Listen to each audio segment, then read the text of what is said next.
You see them say, I'm committing to speak to my kids in Spanish every day after school for an hour. And then they get 15 minutes in and they're like, I've failed. And I just hate seeing everyone think that they're...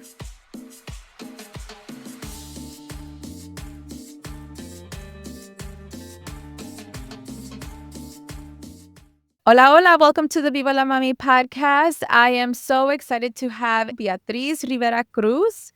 I appreciate the world of bilingualism. And as you know, we are raising, for the most part, Spanish-dominant kids. And I'm always curious about what other parents do and how they navigate raising bilingual children. And so for today, we have Beatriz, and I'm very excited just because out of raising bilingual kids, she decided to create her own daycare. And so, Beatriz, I would love for you to introduce yourself first, and then we can delve into the conversation. So welcome. Yes, hello. Hola, hola. My name is Beatriz, as you said. Gosh, I'll do like a little personal intro, and then I guess I'll talk a little bit more about the daycare component. But so I'm a military brat. I grew up kind of living all over the world, and my parents were both born and raised in Puerto Rico. And so growing up, that was the one thing that was our constant. Even though we were moving around, our culture and our language was always the focus in the home.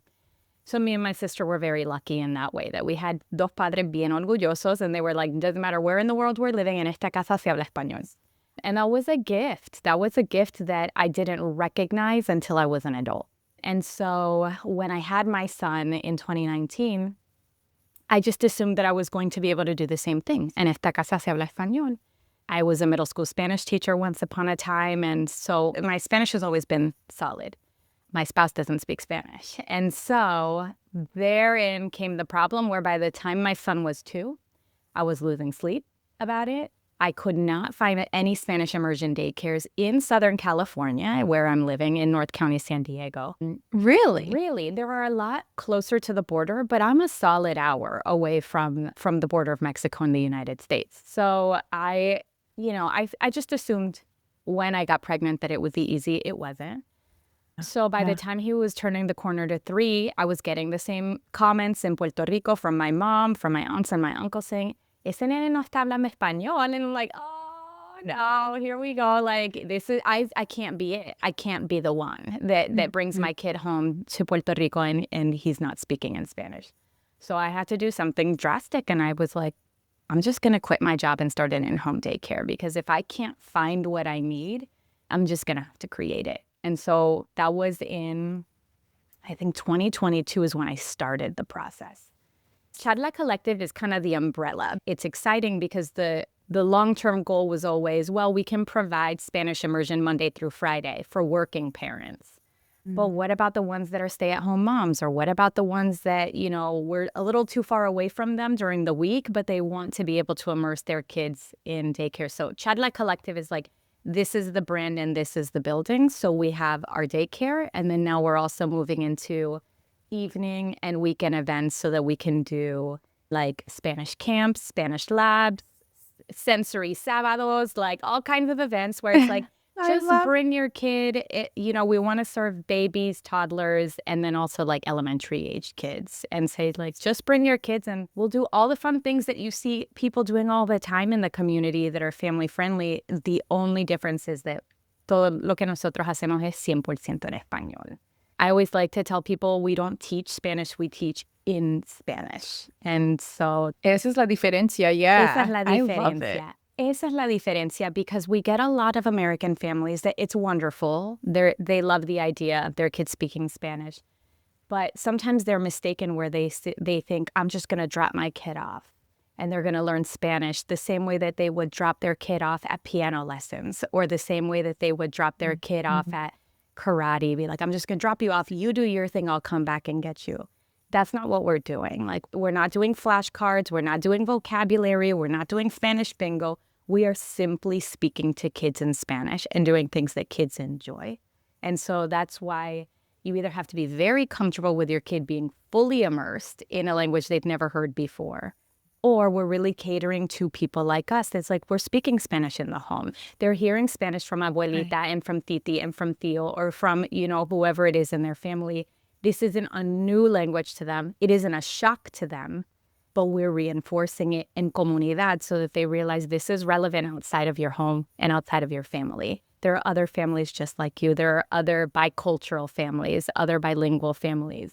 Because that's what I hear is the struggle for a lot of families is, and what was for my son at the beginning where he's like, Ma, please speak in English, because he just thought this is just the language Mami speaks and this is just the language Abuela speaks. The second he saw that a whole nother crowd of people also spoke that, it became relevant to him, and we never had that fight again. Isn't that interesting that a lot of families think that raising a bilingual kid is like abuelita's job to do it?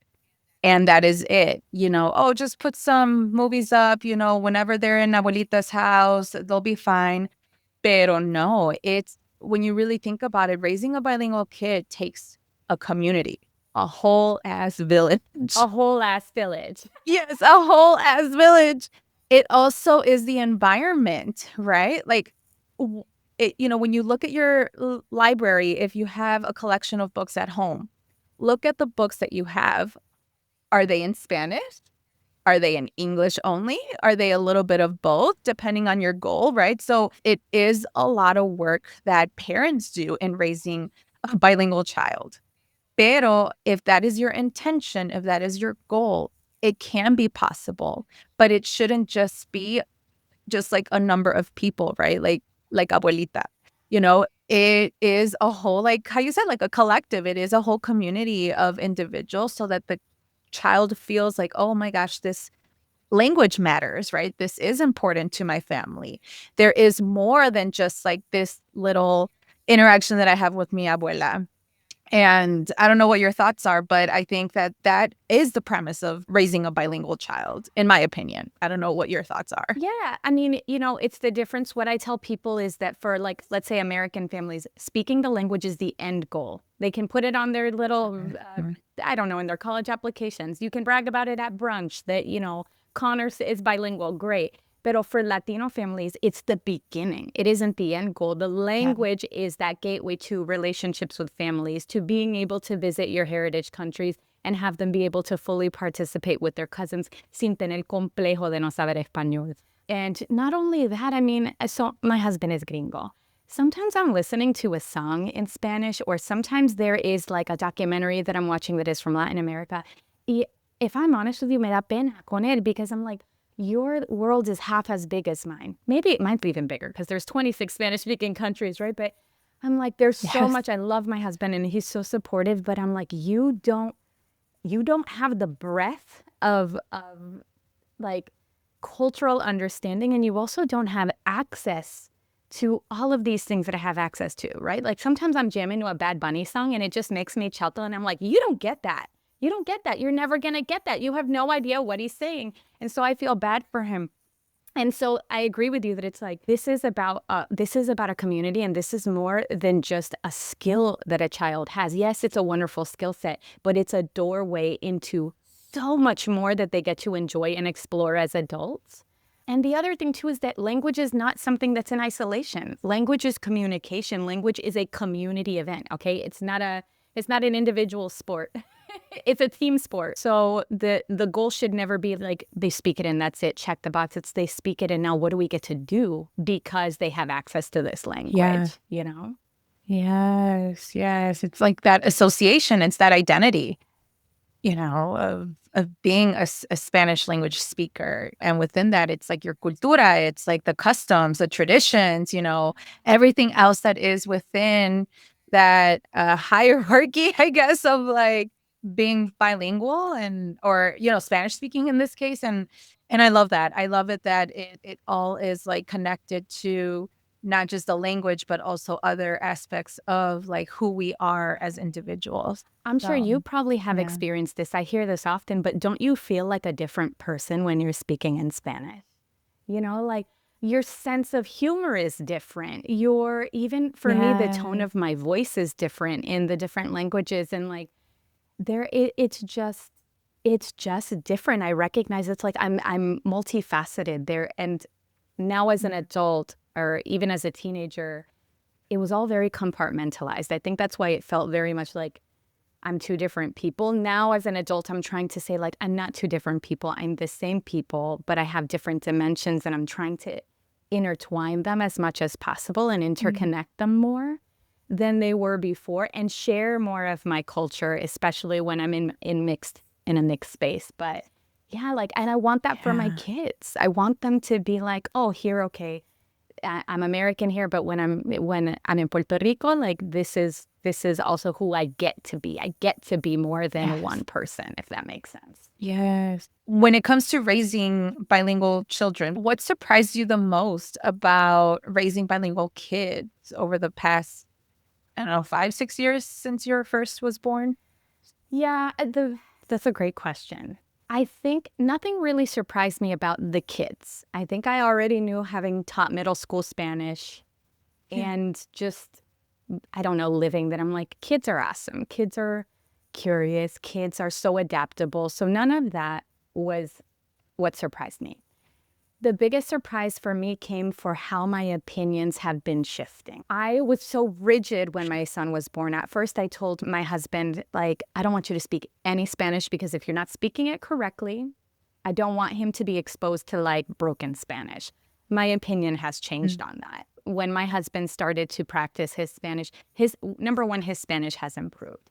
And number two, it is now a family thing. You know, like, my son is used to my husband speaking in Spanish. And sometimes he corrects him, but he corrects him gently and with love. And I think it's just a really beautiful full thing for my son to see my husband trying, and for my son to see my husband honoring our culture. The other thing that has surprised me too is my perspectives on the correct way to raise bilingual kids. You know, this is probably internalized white supremacy in this sense, but, like, I've grown up a perfectionist, and I had to let that go. And I also had to stop judging other Latinas or Latinos who were trying to raise bilingual kids with whether or not they did enough Spanish immersion, or whether or not they were bilingual enough or fluent enough. I realize now that that was unfair, because everyone is coming home to their culture in our generation. At least that's what I'm noticing, right? Like, we all had these experiences, I think, at least for me, let me speak only for myself, of growing up in the United States, getting here when I was 11 years old. My goal was the goal of most young people, which is like, I just want to fit in. I just want to do what the Americans are doing. I just want to listen to whatever music you're listening to and dress the way that you're dressing. And then as you age, and particularly once you have kids, you have this, like, coming back home to yourself. And so as I've started to raise bilingual kids, as I've started to connect with other Latinas, I have gotten a lot more compassionate and a lot more just empathy for the ones who maybe not are as fluent as me, or the ones who maybe grew up in a household whose parents no exigían el español for whatever reason. And there are all kinds of reasons why they may or may not have. And so I guess surprised by, like, how much more supportive I have been, and saying, you know what, come as you are, come at whatever level of fluency that you're at, because we're all in this together, and we all have the same goal, which is preserving our identities and raising a generation of kids who are proud of who they are and proud of their Spanish, even if it isn't perfect, you know? I love it. I love it. And I think it ultimately gives you this sense of, just like giving yourself grace, right? Because it is a lot of work. It is so much work. And sometimes you may feel isolated depending on where you live, where you are raising your kids. And I know that we all have the intentions and the goals for our children to have this added layer of this sense of identity, right? Whether if it's culturally, linguistically, and I think we have that leverage in implementing this added, notion of, like, raising bilingual kids, but it is a lot of work. And whether if we are successful or not, whatever success looks like, Eso. because I believe that even though we have the intentions of raising bilingual kids, they may or may not want to continue on with the language. And it's okay. We did our best. We did all what we could. There isn't, like, a right or wrong way. It's just the same thing as parenting, just in general. And I think that it is okay if, your plan isn't working, It is okay if your kids are pushing back and they're like, no, I'm not going to speak Spanish anymore. But I think the premise of this conversation is, how can we support our children? How can we also like give ourselves that grace? And whatever happens, I think that we can at least celebrate the achievements, the little things. And oftentimes we forget about that. We forget to celebrate the little milestones. I think is important because it is a lot of work, right? You know how a lot of times now that people are talking about the emotional labor of mothers, that a dad is just hanging out, enjoying his day, and we're going through all of the different things that we need to be doing. I think that when you're an immigrant mother, whether you're Latina or whether you belong to another immigrant community, what is so deeply unfair about this is that other moms, American moms, are not doing that work. They are not losing sleep over whether or not their kid is speaking their heritage language. They are not doing tons of research, right? When it comes time for, I don't know, I'm not American, but my assumption is that when it comes time for an American woman to say, I got to put my kid in daycare because I want to work on my career. So what am I looking for? I'm looking for something close. I'm looking for something within my budget. And I'm looking for, I don't know, let's say a learning model, whether it's Montessori or Reggio or whatever it is. When they put that search into Google, they have so many options at their disposal. For us, if our number one priority is raising bilingual kids, we have to move mountains. We put our search in Google and we have 1 to 2 options, maybe 3. Then we have to ask ourselves, is it 50-50? Is it just Spanish exposure? Are they just teaching them to count 1 to 10, or is it immersion? And then we have to go, how far is it away? For me, the whole reason that I exploded my life. I quit my full-time job because the only one I could find was 20 minutes away, and it was $2,100 a month from 9 a.m. to 3 p.m. So it wasn't even a full day, right? And so already there, like, I'm stressed. That was years ago, and I'm still stressed because I'm like, while another working mother is just like, oh, this daycare is perfect. I'm going to put him in 5 minutes away from home.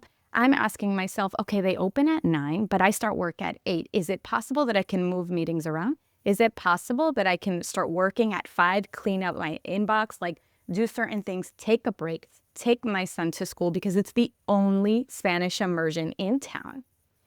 Is it then if I have to pick them up by 2, it was actually a 9 to 2 program. I'm a full-time worker. Okay, so then you're doing all this mental gymnastics on top of saying like, so it's consuming time, it's consuming energy, and it's consuming our budget because we don't get that many options. So it's like, esto es lo que hay. You pay for it or you don't pay for it. You make it work or you don't make it work. And so I have so much compassion for Latinas because it's like, we have more work than the average mother, particularly if we have a job. And so then our options are like, we make these huge commitments to be able to take them to that school, or we do these gigantic life changes. Like, I quit my job that was a very cozy job when it came to income and had to totally change careers to early childhood education because I couldn't find what I wanted, so I made it happen. Or for you, that you're just like, this just isn't enough. This isn't, so I'm going to pack up my life and move to another country. And while it's wonderful, and there are people like me and you who are just like, let's do it, all in, we can't expect, that's not accessible to everybody. We can't expect every Latina in the United States to take those kinds of risks. And so the question I ask myself is, how do we make it easier? How do we make it more effortless?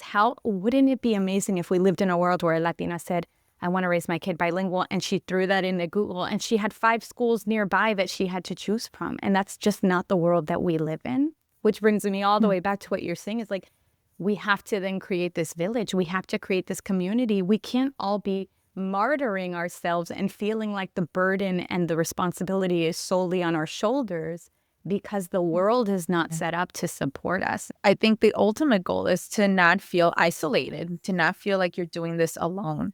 And yeah, I totally agree with you. And you did talk about how, releasing perfectionism around bilingualism and stopping the judgment of other parents, like, help you, I guess, change your perspective. Can you, tell us a little bit more about that? Like, what really changed for you? Conversations with other moms. Conversations with other moms, and just I grew up in a house where my mom would judge everyone and be like, mira, esa nacida y criada en Puerto Rico y esos nenes no hablan nada de español. And like, it was always shame, shame, shame, shame, shame, right? And so I grew up, I internalized that. I'm like, mira, esa, like, shunning her culture. Mira, esa, like, her name, her name is Guadalupe and her son is like Spencer. What is she doing? But it's not okay, right? Like, it's not okay. It's funny and it's not okay at the same time, because when I actually, it's the same thing as like trolls on the internet. It's very easy to judge from afar. When you're looking somebody in the eye and they're saying, I'm embarrassed about my Spanish, or like, I'm embarrassed that I look this Latina and I don't speak a word of it. I'm struggling because I'm working full time. And I could speak in Spanish, pero ya no lo domino. Now English is my stronger language. And so I told myself, or you see them fail, right? You see them say, I'm committing to speak to my kids in Spanish every day after school for an hour. And then they get 15 minutes in and they're like, I've failed. And I just hate seeing everyone think that they're failing when it's like, no, you're not. 15 minutes is enough, right? Like, today it's 15 minutes. Tomorrow it might be an hour. Next month you might go to Mexico for a week, right? Like, it's a cycle and it's a flow, and some days you nail it and some days you don't. And so it's not, and I see this with everything. I like to compare it to going to the gym. I think the same should be true about the Spanish language. Like, some of us are training for a triathlon, okay? You're moving to another country. You're doing an Ironman, okay? And then there are some of us that are like, you know what? I'm okay if I just like find the right school, and my kid is going to that Spanish immersion school 30 minutes away. And every now and then, and maybe at home, my commitment is during dinner, we speak in Espanol. Or my commitment is that on Sundays, we go to abuelitas. And you know what? You're not running an Ironman. You're just going to the gym and you're getting on that Stairmaster and you're working up a good sweat. And that should be enough for you too, But I'm tired of people thinking that whatever they're doing is not enough. The only thing that is not enough is nothing at all, right? But I mean, anything else is like, if you insist that when they want you to read a book, for my son, when he's like, will you read a book to me before bed? I'm like, sí, pero ya tú sabes que para mami es un libro en español. So go, escoge un libro en español si tú quieres que yo te lea. And so there are just little things that you can do. And over time, that amounts to so much more than doing nothing at all, because you've frozen and you're in like this decision fatigue where you don't know if it's enough. I love that you mentioned this, because yes, we put so much pressure on ourselves. And I think it's because maybe we want to reclaim our culture, reclaim our language, or maybe because we were raised in a household where we had to fully assimilate, that now we want to get into this new sort of phase, or, like, we want to be intentional in raising bilingual children, or because we are going to feel judged porque, Exactly. la abuela dice que no, los niños no saben nada de español. And so it's just like this kind of one way or the other type of experience that we feel like, oh my gosh, I still feel ni de aquí ni de allá. And that's what makes it so hard. It's having the sense of belonging as Latinas and now as moms. And I feel like there is this added pressure that we get once we become parents. It's like, oh my gosh, well, what is our plan? And I find this interesting. And I don't know if this is common, and especially because you work with families now in your facility, pero a lot of people, when they start planning to have children or when they find out that they're pregnant, I wonder if there should be a study, just because I come from academia, right? Like, do couples or families talk about their bilingual plan? Is this an added conversation that Latina families have that perhaps monolingual families don't have? Yeah. I just wonder. Bueno, Jessica, go ahead, apply for that PhD program, do the dissertation. I'm not gonna, but I don't know if I have time. I think that's a great question. And my assumption is that I try not to be binary, right? Of like, you're either doing bilingual or you're not, or you either have a language plan or you don't. However, I imagine that it's like the death conversation. You know how they talk about, like, not enough people talk about dying. Not enough people talk about, like, this is what I want you to do. But it's a conversation that should be had. And I think there's never like a perfect time. I think you just have to start if you want to, and then move forward.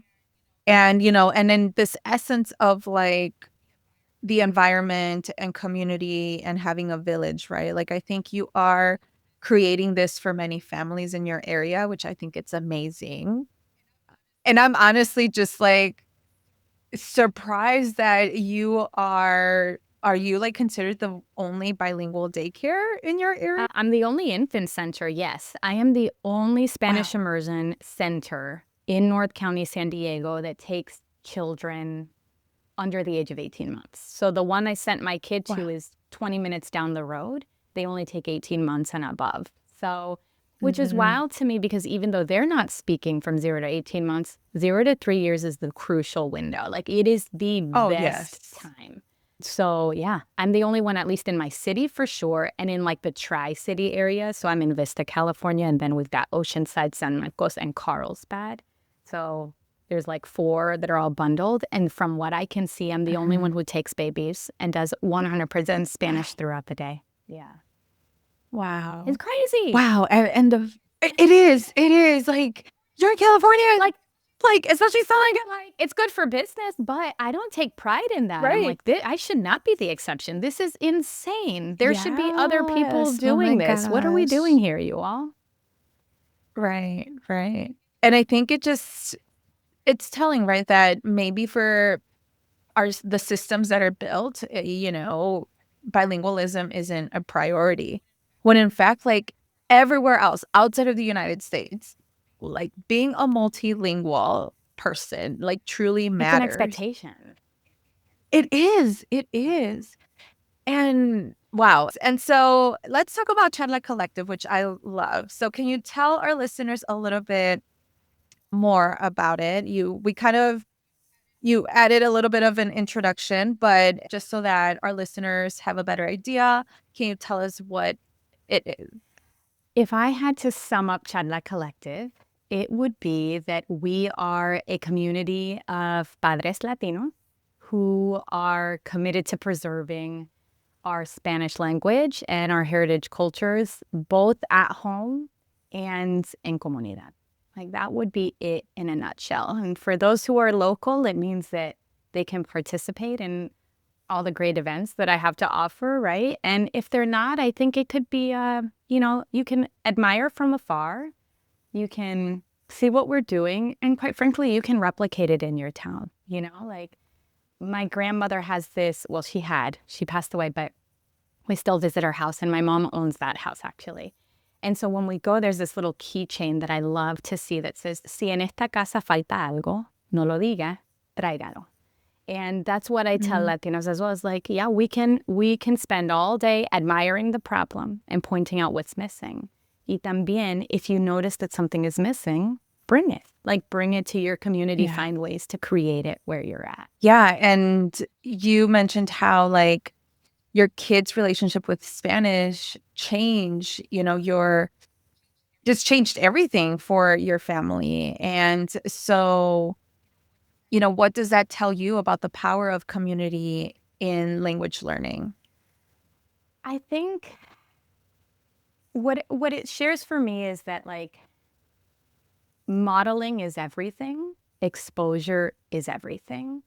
And as much as possible, make sure that your children see what you want to be true outside of the home. Our kids love us, but it probably isn't just for language learning. It's anything we ask them to do. They're going to no, van a batallar, right? Like it's like, please drink more water, please eat more vegetables. But like you go to a birthday party and there's a kid eating broccoli, and all of a sudden you see your kid pick up broccoli, be like, what is it anymore? I'm gonna eat broccoli. So I think that is the advice that I would give of like, this is a social events. This is a community-based event. This does require you going out and seeking people who are living the lifestyle that you want to live in terms of bilingualism and multiculturalism. And like lean on that and take advantage of that. Because in that sense, it is a little monkey see, monkey do. Like your kids want to fit in. So put them in places where they want to fit in is by embracing their culture and by embracing their Latinidad and that identity. And what would you say to a mom that's listening right now? Like, what type of practical tips would you offer to her if she feels like she is struggling with either exposing and immersing their kids into the language, or who doesn't know where to start, and just like, how can you help her break out of that perfectionism? I would say apply for a PhD program and do this study that we talked about. No, I'm kidding. I would say listen to this podcast. Listen to the guests. Find them on Instagram. Buy that like homeschool curriculum.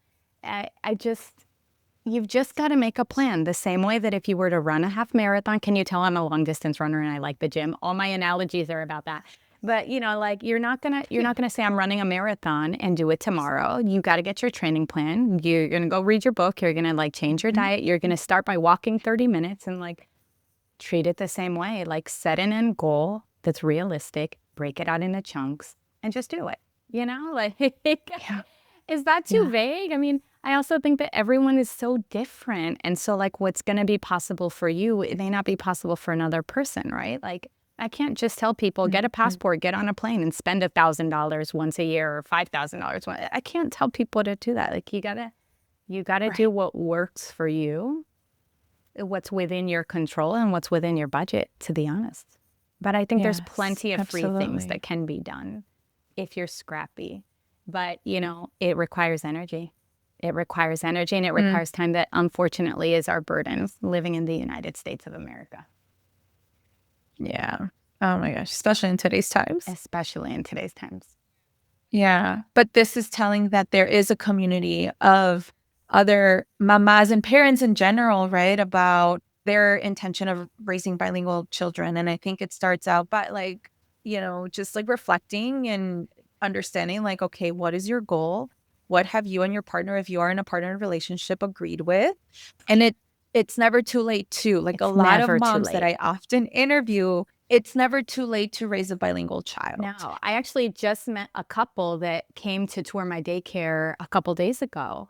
Mom is Mexicana, Papa es Ecuatoriano. And he grew up with an American stepfather and just never learned the language. He moved to Ecuador when he was 17. He also, like you, he's like, I'm all in, let's do it. Like, he took like a little 3-year sabbatical and he said, I learned at 17 and his Spanish is beautiful. And so it's never too late. It is just simply about like, how bad do you want it? And what is your timeline? That's it. Like there's some of you that it's like, I'm going to do it. I'm going to go all in. I'm going to move to Latin America for 3 years. And that's a great way of doing it in a short time frame. You want it quick? Do it that way, right? And then there are also people, it's like, or you can like build on it, start your kid at 15, make sure that he does a study abroad program or a foreign exchange student program in high school. Make sure that he does study abroad when he's in college, if that's what he wants, because I also don't want to just push college. That's also another conversation. But just make a plan. Decide on your timeline. There are things that can be done really quick. And there are things that can be done poco a poco that is going to amount to the same results. Just make the plan and stick with it. And also forgive yourself when you don't. And then start the plan over or tweak the plan or recognize that was too ambitious. Let me not. And just keep going. Whatever you do, just keep going. I love this. And thank you for sharing that. I think this will inspire our listeners to just not put too much pressure on themselves, to give themselves grace and, to always modify things if needed. And that is okay, to give themselves that permission to do it. So thank you for sharing that. También, like, don't even start with your kids. How about don't worry about your kids? Worry about yourself. What are you doing to enrich your identity every day? Like for me, when I'm brushing my teeth and tweezing my eyebrows, it's Bad Bunny and it makes me feel alive, girl. It makes me feel alive. And so, I think sometimes modeling is the best. My son sees how much I love my culture. My son sees me speaking Spanish. My son sees me reaching out and trying to find other Latinas in the community that I can be friends with. My son sees me opening up the windows on Saturday morning and putting Latin music on and sweeping and mopping and, and so I know that when I do those things, I'm not intentionally doing anything with him. I'm not asking him to, no, dímelo en español. Like, what do you want? You want water? No, you don't want, you want. No, I don't have to make it a battle. I can tell him, like, look how I'm living fully into my identity. Look at what a proud Latina I am. Listen to how good this music is. Like, taste how good these habichuelas are. And I know that, like, he's going to love himself because he sees that I love myself. I love it. You talked a lot about this, but I did not prepare you for my Oh no, last are you gonna make me question. cry? Because I look real hard on the outside, but I'm a softie. Well, who knows? We'll see. I've definitely made a lot of mamas try here. How are you redefining madrehood? Oh, I love this question because I don't like mother culture that I see on the World Wide Web. Not that I don't like it, it doesn't fit for me. It's not a good fit. Mm. And I just hosted a baby shower yesterday, so I feel like we had a prompt like this yesterday as well. But if I were to redefine madrehood, I would say that I model what I want to see in my children, and specifically as it relates to identity. It is, I almost, this is like, is this a bad analogy? I almost feel like I'm a Build-A-Bear, where like I take what I want from all of the cultures. I want to model for them that you can be multiple things at once, that you can integrate so much of your identity, that there doesn't have to be any shame in being Latina. And there also doesn't have to be any shame in being a little gringafied, is what I call myself. I'm a little gringafied, okay? There are some things that I like, I do that I picked up from American culture that I, quite frankly, I like and I'm keeping. And so I think it is, if I had to like sum it up, it'd be like, I do me. I do me. And I opt in to the things that I want to opt into, and I opt out of what isn't serving me. And I remain open and fluid and open to changing my mind, all in service of raising kids that are bicultural and are curious about the world and are also open to growing as people and evolving in their identity as they get more experiences and more information. Thank you so much, Beatriz, for being on the show. I love this conversation. I really appreciate you sharing just like your story, your expertise, and the Charla Collective as well. I wish you nothing but success in this business model because it is so needed. I know this matters to a lot of people. I'm stumbling, but I'm learning.